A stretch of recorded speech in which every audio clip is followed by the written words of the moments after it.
Kita kembali lagi di podcast dalam kamar. Oke, kita bersama dua orang hebat ini. Ais hebat Boleh perkenalkan dulu ke kamera. Kami abi teh saman. Sa Perkenalkan nama saya Rizky Widianto. Oke, sekarang kerja di mana? di retail abi teh karakter di retail. retail lamun. Alfamart atau Indomaret? Banyak soalnya kan retail. Si merah. Si merah. Oke, Si kamu merah. kerja di mana sekarang? Sekarang bekerja, sebenarnya bukan bekerja tapi berjualan di Kopo dalam bidang stiker. Oh, iya. Bagus. Oh, keren juga ya kalian berdua ya. Alhamdulillah. Oke. Kita pertama kita tanya dulu aja Salman ya. Coba ceritakan pengalaman Anda dalam berorganisasi. Yang Anda pimpin kan? Ya, yang kamu pimpin. Organisasi yang kamu pimpin. Nah, apa aja? Organisasi yang dipimpin jadi kalau bicara masa lalu sih ada ya di OSIS ayah. Oke. Di OSIS tuh sebagai ketua MPK Majelis Perwakilan Kelas. Jadi setiap ada info dari guru atau wali kelas dan setiap ada info acara atau apapun itu di sekolah sama saya disampaikan lagi ke murid-murid yang ada di kelas gitu. Terus kebetulan juga gabung juga di MPK tuh sebagai sekretaris gitu. Itu sekretaris ya emang ketua sih ya. Ketua masuknya gitu. Ketua sih masuknya soalnya yang bekerja di belakang layar bukan merintah OSIS sih, lebih ke ngasih ide ke OSIS buat ngadain acara gitu. Oh, iya. Ya, kayak gitu. Kalau di luar sekolah ada? Luar sekolah juga ada. Oh. Kebetulan tahun kemarin tahun sekarang juga masih nanti di acara 17 Agustusan jadi ketua lagi buat acara Hari Kemerdekaan. Oke. Kalau Kak Rizky gimana pengalamannya? Sejauh ini selama saya hidup Ya. ada satu organisasi yang saya pimpin, yaitu dalam bidang ketua organisasi desain grafik. Saat itu saya dalam masa magang di sebuah stasiun televisi baru yaitu PRTV. Di situ saya menjadi kepala dan menjadi penanggung jawab untuk setiap desain yang keluar atau misalkan yang ingin dibuat dalam organisasi tersebut. Apa peran Anda dan tanggung jawab Anda dalam organisasi MPK dulu aja deh? MPK lebih ke memberi inspirasi, bukan inspirasi tapi ide-ide untuk OSIS seperti tanggal 1 Juni hari jadi Pancasila. Hari jadi Pancasila, kita tuh ngadain acara apa buat menyambut hari Pancasila itu. Seperti misalkan tanggal 1 Juni ada upacara, kita koordinasi dengan anggota Paskibra, kita koordinasi untuk mengadakan acara kenaikan bendera misalkan kayak gitu. Jadi lebih ke koordinasi sebelum dilakukannya acara. Kalau untuk yang di luar sekolah itu gimana itu? Di Perannya? kepemudaan ya 11-12 sih sebenarnya sama sih ya. Sama-sama buat acara gitu. Buat acara, sama cuman nyusun. ya, cuman kalau misalkan di kepemudaan lebih terstruktur karena yang diatur itu bukan anak sekolahan, tapi para pemuda di daerah yang pemikirannya tuh beda-beda. Jadi mereka tuh kadang beda pendapat, terus nggak bisa juga kita ke mereka tiba-tiba nyuruh A, tiba-tiba nyuruh B. Jadi harus lebih ke pendekatannya untuk tip kepemudaan. Oke. Kalau Kak Rizky gimana peranan tanggung jawab anak di apa itu ketua desain kan? Ketua desain grafis gimana itu? Untuk perannya sendiri sebenarnya saya tuh masuk dalam organisasi pastinya harus memiliki skill dalam Pasti itu. desain grafik, dan juga saya perannya dalam meng-ACC semua desain yang sudah dibuat untuk diupload di sosial media atau misalkan di jejaring televisi itu sendiri. Dan untuk tanggung jawab pastinya saya akan mengorganisir satu organisasi ini, karena dalam organisasi tersebut ada 10 anggota yang harus saya beri bidangnya sendiri atau misalkan ahlinya dalam apa, saya memberikan pekerjaan yang sesuai dengan job desk. Oke. Untuk Kak Salman sekarang kita ya gitulah aja lah, kita bergantian aja ya. Bergantian aja ya. Soalnya kan kita ada 2 bintang tamu nih. Oke, untuk Kak Salman gimana cara menangani konflik nih? Kan pasti ada aja sih konflik Ya, kan di konflik dalam di organisasi dalam mah kan. organisasi, betul. Nah, untuk yang di MPK dulu deh. Gimana cara nanganinnya kalau misalkan ada konflik nih di MPK di salah satu anggota nih? Sebenarnya untuk mengatasi sebuah konflik, mau itu di pemuda, mau itu di MPK, lebih ke kita ngadain evaluasi. Evaluasi itu bertujuan untuk kita tahu masalah yang terjadi itu apa, lalu kita bicarakan masalahnya apa, lalu kita cari jalan keluarnya bersama anggota-anggotanya. Tapi untuk dalam mengevaluasi itu teh berapa tahun atau berapa bulan sekali? Itu gimana itu? Kalau buat gimana? Evaluasi misalkan kita ada satu event nih. Sebut aja event kayak 17 Agustus nih. Nah, itu kan kita tuh nge-schedule terus mempersiapkan untuk hari itu tuh dari sebulan, bahkan 3 bulan sebelumnya pun kita udah mempersiapkan untuk acara itu kan. Nah, untuk evaluasi sendiri itu biasanya di akhir setelah acara selesai baru kita evaluasi apa saja yang kurang dari acara, terus apa saja kemampuan sih, lebih ke penanganan setiap masalah itu kayak gimana gitu. Oke. Karena setiap individu kan beda. Pasti itu kan susah kan kita ngatur orang. Betul. Kalau misalkan di luar sekolah gimana itu? Sama atau beda? Sama aja. Mau itu di organisasi pemuda atau di MPK atau OSIS juga sama aja. Untuk evaluasi itu kayak gitu biasanya di akhir. Oh, berarti emang konteksnya jadi yang sekolah sama yang di luar sekolah itu sama ya job desk-nya ya? Kurang lebih gitu kan? Job desk dan tanggung jawabnya cuman lebih gede tanggung jawab yang di luar sekolah. Oh. Karena itu berurusan dengan ormas, RT, RW, bahkan kelurahan. Bahkan polisi juga bisa ikut. Oh itu? Iya. Oh, keren juga ya. Alhamdulillah. Keren. Kalau Kak Ana gimana cara menangani konflik yang ya misalkan ada anggota nih satu mungkin ada yang lupa dalam ngeditnya, gimana ta? Biasanya kan gitu. Untuk dalam organisasi saya sendiri sebenarnya pastinya sama seperti Salman ya. Pasti ada evaluasi, tapi karena televisi itu sendiri prosesnya sangat cepat dan sangat ada termakan oleh deadline ya. Jadi harus tepat waktu banget. Jadi si desain harus segera langsung masuk ke server agar bisa diupload kan. Ya, akhirnya kemungkinan besarnya pasti dihandle oleh satu orang, yaitu pemimpin. Itu saya sendiri. Jadi setiap evaluasi mungkin dilakukan, tapi hanya 1 kali dalam 1 bulan. Itu pun jarang karena cepat itu. Jadi setiap evaluasi itu hanya memberitahu bahwa oh ini desain tuh memang harus benar-benar jadi gitu. Jangan sampai terlambat, karena jika terlambat acara ini gak akan mulai gitu. Karena nanti flyer baru muncul. Ketika terlambat mungkin para penonton mungkin gak akan tahu apa yang akan ditonton saat jam itu kan. Jadi pasti setiap ada konflik akan dihandle dulu oleh pemimpin, yang akhirnya semua job desk yang udah diberikan dikerjakan dulu oleh sama pemimpin. Jadi itu aja sih kalau untuk konflik. Siap. Oke, Salman lagi. Pencapaian terbesar yang Anda raih selama menjadi organisasi yang di sekolah atau yang di luar, apa? Pencapaian terbesar itu lebih ke apresiasi dari warga sekolah atau masyarakat. Kalau misalkan kita ngadain satu event, terus event itu sukses, terus warga senang, teman-teman sekolah juga senang, itu sebuah pencapaian buat saya. Kalau misalkan yang kamu kan pernah bilang waktu itu ke saya, pernah ngundang Juicy Lucy kan? Ya. Berarti itu masuk pencapaian Anda dong? Pencapaian, tapi itu mengundang Juicy Lucy sebelum benar-benar ya, di atas naik, sekarang ya, betul, sebelum naik. Benar. Kalau Anda gimana kontribusi pencapaian terbesar?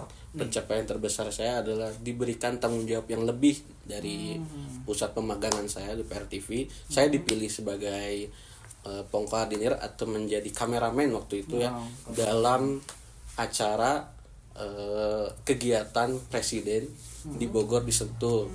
Jadi saya satu-satunya orang yang dipilih untuk berangkat ke Sentul Bogor untuk meliput kegiatan presiden di sana dalam acara kegiatan masyarakat. Terus Anda juga pernah bilang kan ke saya pernah mewawancari ayah PD baik, ya. Betul kan? Ya, betul. Itu masuk ke pencapaian Anda nggak? Pencapaian terbaik juga. Gitu. Kemungkinan besar dalam jangka besar ya sebetulnya pencapaian terbesar saya adalah masuk magang di PRTV itu sendiri.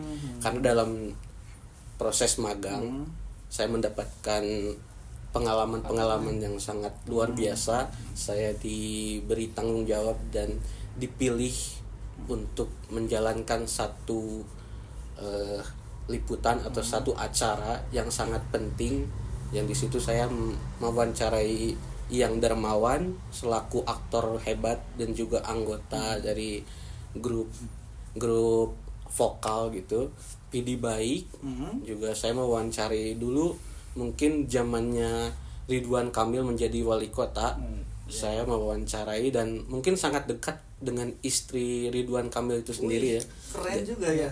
Juga saya juga masuk dalam acara tersebut, bisa ketemu dengan ketua DPRD, bisa ketemu dengan ketua Damkar, ketua Perum, yang sangat menjadi pencapaian yang sangat berharga saya dalam hidup. Benar-benar pengalaman ya. Pengalaman itu penting kan. Penting. Bagaimana cara Anda memotivasi anggota tim yang udah capek nih gue kerja gitu kan? Gimana cara memotivasi Anda gitu kan? Cara gaya Anda gimana gitu? Gaya memotivasi gitu kan. Mungkin lebih bukan memotivasi sih, lebih ke mengajak. Mengajak. Merangkul. Soalnya kan di setiap organisasi itu pasti ada aja yang hopeless. Kalau misalkan itu di tengah-tengah acara tiba-tiba acara nggak sesuai dengan rondo, tiba-tiba ada masalah dari perizinan atau apapun itu yang mendesak masuknya, pasti saya merangkul semua anggota untuk tetap tenang, karena bagaimanapun kalau misalkan kita panik itu acara bakal tetap terus berjalan. Kalau misalkan kita panik kan nggak bisa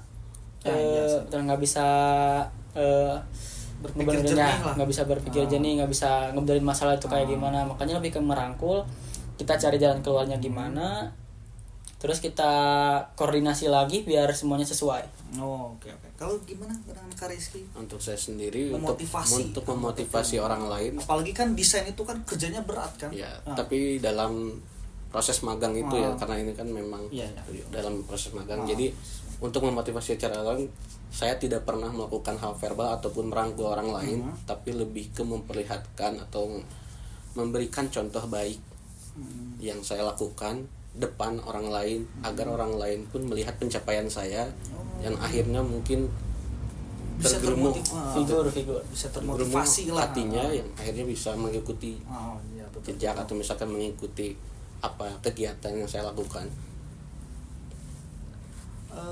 Menurut Anda nih gimana nih ya, feedback dari tim apa mempengaruhi gaya kepemimpinan Anda? Feedback gitu dari tim, ini bisa diatur nih, enak nih, gimana itu?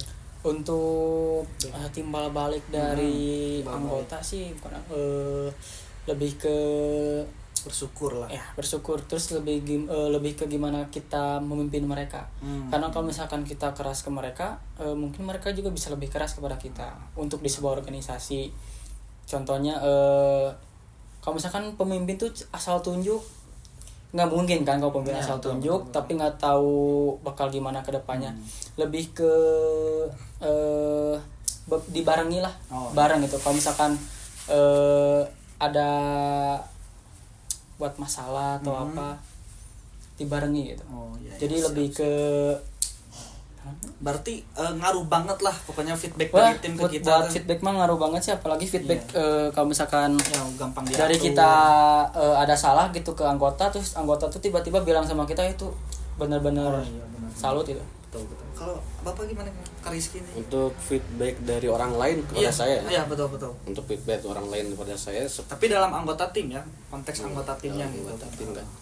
Sejauh ini yang pernah saya tanyakan pada anggota-anggota desain, untuk feedbacknya sebetulnya tidak ada kalimat yang mungkin merasa kecewa dengan kepemimpinan saya, atau misalkan semuanya cukup puas karena saya juga tidak pernah keras pada setiap anggota. Saya juga tidak pernah melakukan harus gitu mewajibkan setiap orang untuk melakukan job desk dengan benar, tapi saya selalu menekankan untuk menyimpan tanggung jawab yang besar setiap kegiatan atau setiap acara. Jadi semua orang sudah dilepas oleh saya, jadi mereka melakukan kegiatan tersebut dengan lapang dada atau misalkan dengan nothing tulus lah gitu.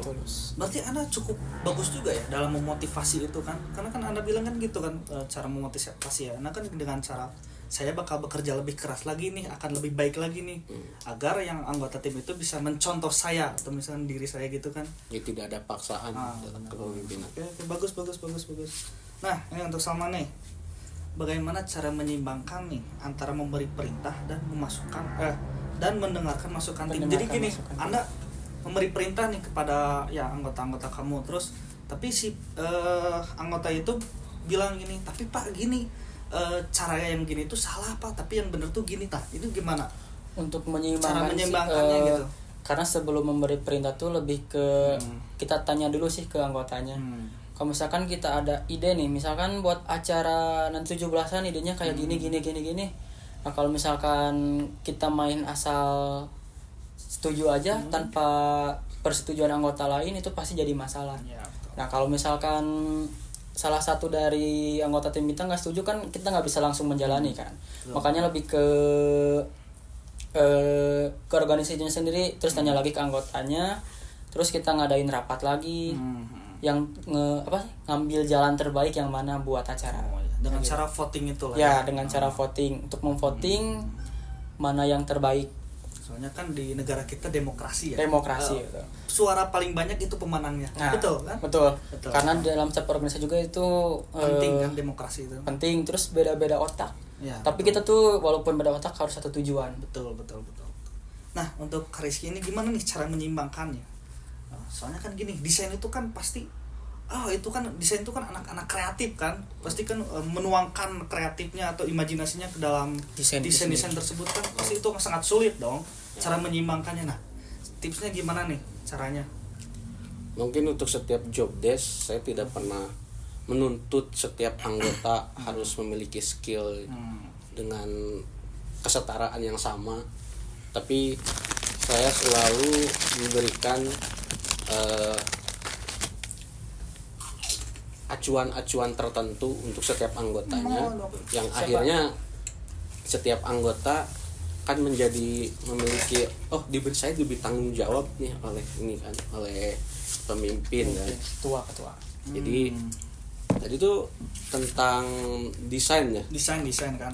Soal desain pastinya SOP dari RTP juga kan sudah ada ya. Jadi benchmarknya sudah ada, akhirnya untuk setiap desain pastinya akan sama dan tidak mungkin beda atau misalkan tidak mungkin ada revisi karena ya tahulah TV itu sangat keras, jadinya betul. Setiap desain harus dilakukan secara efektif dan secara tepat ya. Jadi berarti sebelum si tayangan itu kan Anda ngedit nih, terus udah jadi nih, terus berarti sebelum ditayangkan itu berarti ada QC-nya lagi berarti? Ada.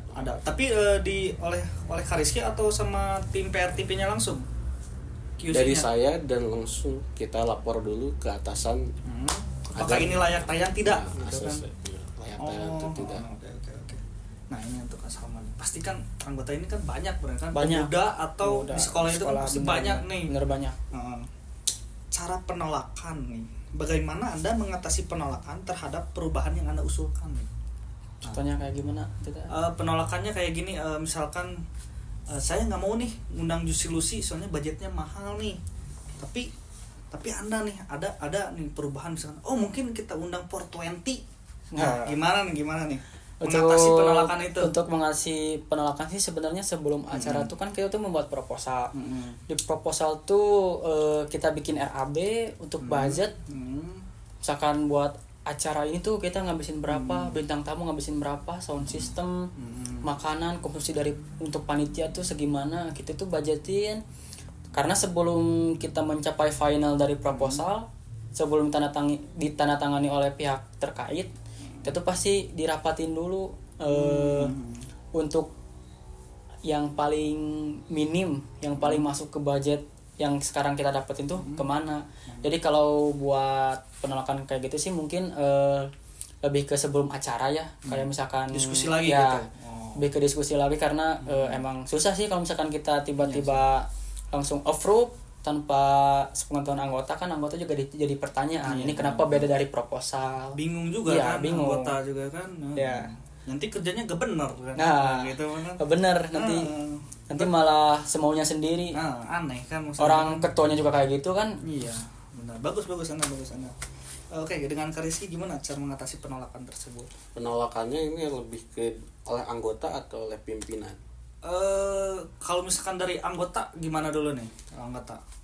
Jika dalam anggota pastinya di TV tidak akan ada penolakan kan? Job desk yang diberikan harus dijalankan dengan baik. Jadi setiap anggota tidak memiliki hak untuk menolak. Ya, benar-benar. Jadi mungkin penolakan dari pemimpin. Jika desain yang dilempar ke pemimpinan untuk di ACC untuk dikonfirmasi tidak sesuai dengan permintaan atau misalkan permintaan dari sponsor, permintaan dari si pemimpin itu sendiri, mungkin akan ada revisi-revisi. Lalu karena di TV itu sendiri kan harus tepat waktu, jadi tidak mungkin tidak ada kesalahan atau human error. Jadinya maka setiap ada flyer yang ke-up di sosial media, pastinya kalau misalkan di TV mungkin ada 1-2 kata teks yang salah. Jadi di TV tuh mungkin ditekankannya efisiensi waktu, lebih ke efisiensi waktu dibandingkan harus kita merevisi ulang segala macam. Oke. Nah, Salman lagi nih kita. Oke, kita mungkin ini pertanyaan terakhir. Mungkin kalian juga mau pulang kan ini juga kan? Ini rumah di mana ini? Rumah di Pagarsi. Oh, kalau Bapak di mana? Saya di Soekarno-Hatta. Wih, atau lumayan ya.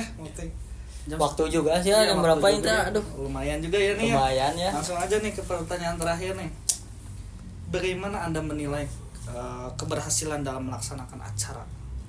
Untuk menilai keberhasilan suatu acara sih lebih ke kitanya sih, lebih ke kita sama anggota kita.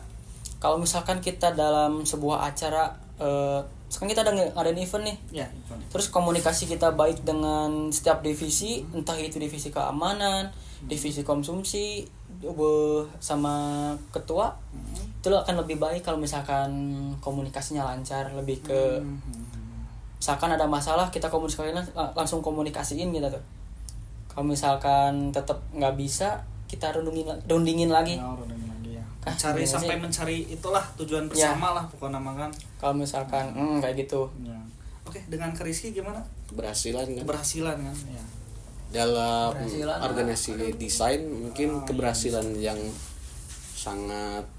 sangat sesuai pastinya ketika proses desain itu berjalan tanpa revisi dan langsung di-ACC oleh pemimpin.